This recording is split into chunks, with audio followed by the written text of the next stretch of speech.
Trending karon. Trending karon.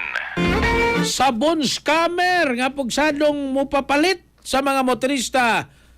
Sikop din hisdak bayan sa Sugbos. Katupang Philip Serrano sa balita. Gidakop sa kapulisan ang 18 ka mga vendors nga gingong ng scam sa mga motorista o commuters sa pagpamaligya sa daplin sa dalan sa Dakbayan sa Subo.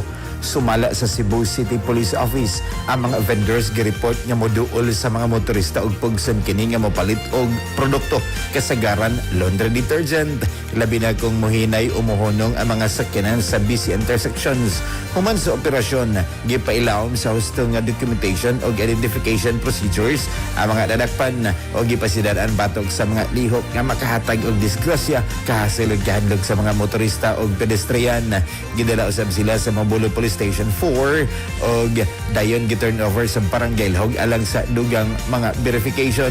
Sumala sa CCPO ang operasyon gabahin sa direktiba ni Cebu City Mayor Nestor Arcibal human sa mga reklamo sa publiko batok sa agresibong roadside selling. Sa usa ka live stream, personal nga gitubang sa mayor ang pipila ka vendors human sa reklamo gikan sa mga motorista nga giingong napugos sa pagpalit og produkto.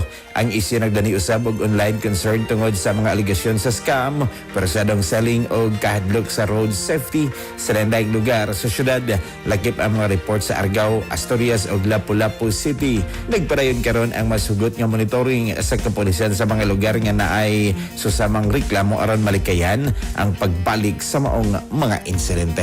Para sa itong magkatropa nga mga kalalakinan, kinsa na problema na sila nawas din kalipay. Karon magkatropa, di na ka na nga ikabalaka. Gumikan kay ang Turbo Dietary Food Supplement for Man.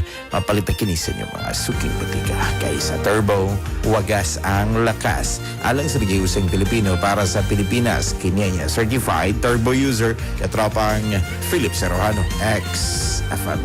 Kasikas Express Balita. Cellphone Plus Gold. Mapalit sa mga butika sa inyong lugar.